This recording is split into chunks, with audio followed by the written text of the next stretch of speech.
പെരുമാറ്റത്തിലോ പോലും ഇല്ല. എത്ര സിമ്പിളായിട്ടാ കർണേട്ടൻ നടക്കുന്നത്. അതൊക്കെ കാണുമ്പോൾ ശരിക്കും കർണേട്ടനോട് ബഹുമാനമാണ് തോന്നുന്നത്.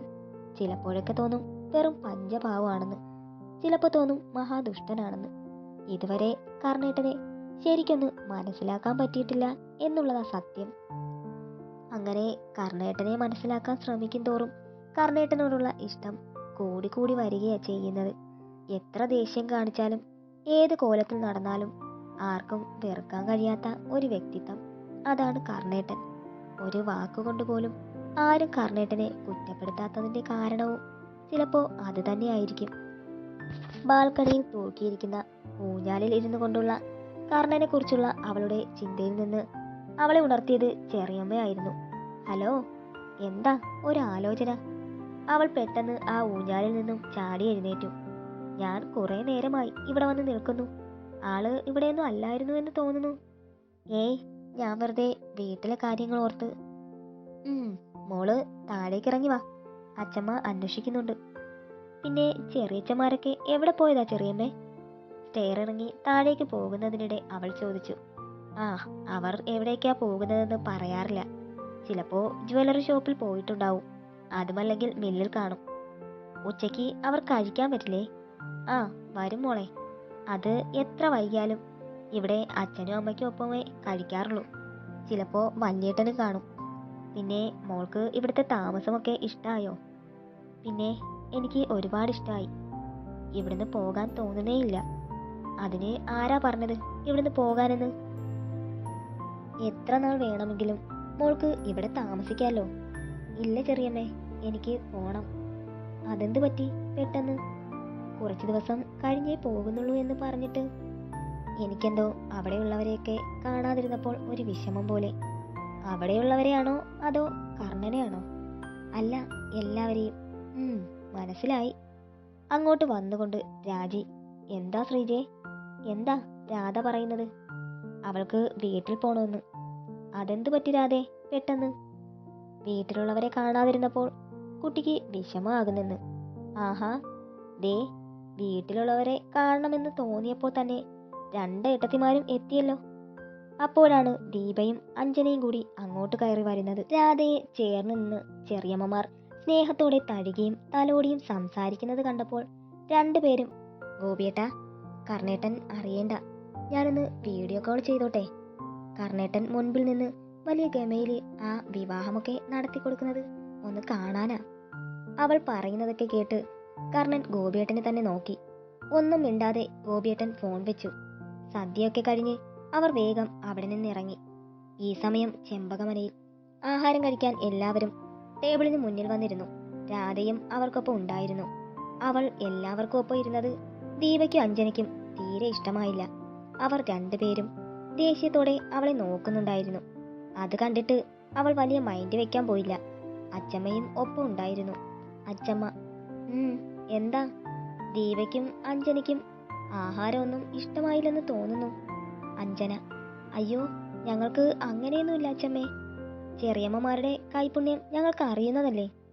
പിന്നെന്താ രണ്ടിന്റെ മുഖത്തൊരു വല്ലായ്മ? ദീപ, ഏയ്, ഒന്നുമില്ല അച്ചമ്മേ. അച്ചമ്മ രണ്ടിനെയും ഇരുത്തിയൊന്ന് നോക്കി. രാധമോളെ, വരുന്ന ആഴ്ച കർണന്റെ പിറന്നാളാ. അവന്റെ എല്ലാ പിറന്നാളിനും അച്ചമ്മ തെക്കേത്തറ ക്ഷേത്രത്തിൽ പോയി അവന്റെ പേരിൽ മുഴുവൻ വഴിപാടുകളും കഴിപ്പിക്കാറുണ്ട്. ഇത്തവണ അതൊക്കെ ചെയ്യേണ്ടത് മോളാണ്. ഇത്തവണ മാത്രമല്ല, ഇനി അങ്ങോട്ട് എല്ലാ പിറന്നാളിനും മോള് തന്നെയാണ് അതൊക്കെ ചെയ്യേണ്ടത്.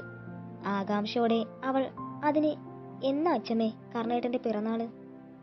വരുന്ന തിങ്കളാഴ്ച. രണ്ടുപേരുടെയും പിറന്നാള് ഒരു മാസം തന്നെയാണല്ലോ. ആഴ്ചയുടെ വ്യത്യാസം മാത്രമേ ഉള്ളൂ. അത് കേട്ടപ്പോൾ രാധയ്ക്ക് ശരിക്കും സന്തോഷമായി. അഞ്ജന, രാധേ, നീ വീട്ടിലേക്ക് വരുന്നില്ലേ? അച്ചമ്മ, അവൾ വന്നിട്ട് ഇപ്പൊ എന്താ ഇത്ര അത്യാവശ്യം? അവൾ കുറച്ചു ദിവസം കഴിഞ്ഞേ വരുന്നുള്ളൂ. അതല്ല അച്ചമ്മേ, ആവണിയും ആരവും ഇന്നലെ സ്കൂൾ വിട്ട് വന്ന നേരം മുതൽ ഇവളെ അന്വേഷിക്കുക.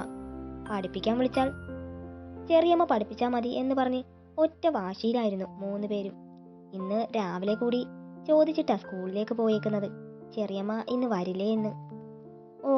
അല്ലെങ്കിൽ തന്നെ കുട്ടികളുടെ കാര്യം നോക്കാനും അവരെ പഠിപ്പിക്കാനും ഒക്കെ നിങ്ങൾക്ക് എവിടുന്നാ നേരം?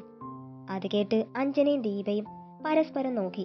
ഓ, ഇവരോട് പറയാൻ നിന്ന എന്നെ പറഞ്ഞാ മതിയല്ലോ, അഞ്ജന മനസ്സിൽ പറഞ്ഞു. ആഹാരം കഴിഞ്ഞ് ഇറങ്ങാൻ പോയ അഞ്ജനയോടും ദീപയോടും രാജി, ഇനി വെയില് താന്നിട്ട് പോയാൽ പോരെ അഞ്ജനെ? ഇല്ല ചെറിയമ്മേ, കുട്ടികൾ വരുന്നതിന് മുൻപേ എത്തണം. ഇറങ്ങാൻ നേരം അവർ രാധയെ തന്നെ നോക്കി. കർണന്റെ കാര്യം ഓർത്തപ്പോൾ അവൾക്ക് അവർക്കൊപ്പം പോകണമെന്നുണ്ടായിരുന്നു. പക്ഷേ എന്തോ പോവാൻ തോന്നിയില്ല. കർണൻ ഒരിക്കലും അവളെ വിളിക്കാൻ വരില്ലെന്ന് അവൾക്ക് അറിയാമായിരുന്നു. ചിലപ്പോൾ അവളെ ഒന്ന് ഓർക്കുക പോലും ഉണ്ടായിരിക്കില്ല. ഒക്കെ അറിയാമെങ്കിലും മനസ്സിലെന്തോ വല്ലാത്തൊരാഗ്രഹം, അവൻ ഒന്ന് വിളിക്കാൻ വന്നിരുന്നെങ്കിൽ എന്ന്. 2-3 ദിവസം എങ്ങനെയോ അവൾ അവിടെ കഴിച്ചുകൂട്ടി. കർണൻ അവളോട് സംസാരിക്കില്ലെങ്കിലും അടുപ്പം കാണിക്കില്ലെങ്കിലും അവന്റെ സാന്നിധ്യം അവൾക്ക് എത്രത്തോളം സന്തോഷം നൽകുന്നതായിരുന്നു എന്ന് ആ ദിവസങ്ങളിൽ അവൾ മനസ്സിലാക്കുകയായിരുന്നു. എങ്കിലും കർണേട്ടൻ ഒരിക്കൽ പോലും എന്നെക്കുറിച്ച് ഓർത്തിട്ടുണ്ടാവില്ലായിരിക്കും. എന്തിന് എന്നെക്കുറിച്ച് ഓർക്കണം? ഞാൻ കർണേട്ടന്റെ ആരുമല്ലല്ലോ. കർണേട്ടന്റെ മനസ്സിൽ മുഴുവൻ ദേവിയായിരിക്കും. പിന്നെ എങ്ങനെയാ എന്നെക്കുറിച്ച് ഓർക്കുന്നത്? അല്ലെങ്കിൽ തന്നെ ഞാൻ കർണേട്ടനെ വെറുത്തിട്ടല്ലേ ഉള്ളൂ. കാണുമ്പോൾ മുഖം തിരിഞ്ഞ് നടന്നിട്ടല്ലേ ഉള്ളൂ. കർണേട്ടനിലെ നല്ല വ്യക്തിത്വത്തെ തിരിച്ചറിഞ്ഞപ്പോഴല്ലേ കർണേട്ടനെ കൂടുതൽ ഇഷ്ടപ്പെട്ടു തുടങ്ങിയത്, സ്നേഹിക്കാൻ തുടങ്ങിയത്. പക്ഷേ കർണേട്ടന്റെ മനസ്സിൽ എനിക്ക് അന്ന് ഇന്നും ഒരു സ്ഥാനം തന്നെ ആയിരിക്കും ഉണ്ടായിരിക്കുന്നത്. രാധേ, എന്താ മോളെ ആലോചിക്കുന്നത്? ഏയ്, ഒന്നുമില്ല അച്ഛമ്മേ. എന്താ മുഖത്തൊരു സങ്കടം പോലെ? ഏയ്, എന്ത് സങ്കടം? മോള് മീനാക്ഷിയെ സ്വന്തം അമ്മയെ പോലെ തന്നെ കാണണം. എന്താഗ്രഹം ഉണ്ടെങ്കിലും സ്വന്തം അമ്മയോടെന്ന പോലെ അവളോട് പറയണം. അവളൊരു പാവമാണ്. അറിയാ അച്ഛമ്മേ.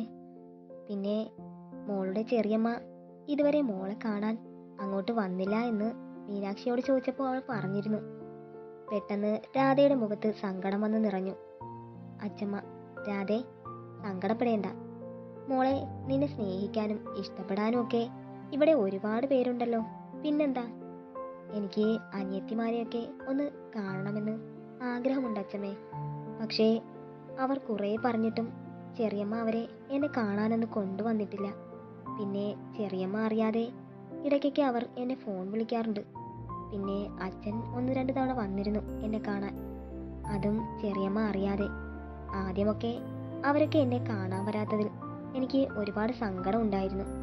ഇപ്പോൾ എനിക്കതൊന്നും ഒരു സങ്കടമല്ലാതായി മാറി. മോള് വാ, ഇവിടെ വന്നിങ്ങനെ ഒറ്റയ്ക്കിരുന്ന് ഓരോന്ന് ചിന്തിച്ച് നിന്റെ സങ്കടം കൂട്ടേണ്ട. അച്ഛമ്മേ, ഞാനിന്ന് വീട്ടിലേക്ക് പോവുകയാണ്. അതെന്ത് പറ്റി മോളെ പെട്ടെന്ന്? അച്ഛമ്മയുടെ അടുത്ത് നിന്നും അടുത്തോ? അതല്ല അച്ഛമ്മേ, എനിക്കെന്തോ അമ്മയൊക്കെ കാണാഞ്ഞ് എന്തോ സങ്കടം പോലെ. ഇടയ്ക്കൊക്കെ ഞാൻ ഇങ്ങോട്ട് വരാം അച്ഛമ്മേ. ഏതായാലും ഇപ്പോൾ ഞാൻ പോകുക. ഇപ്പോഴോ?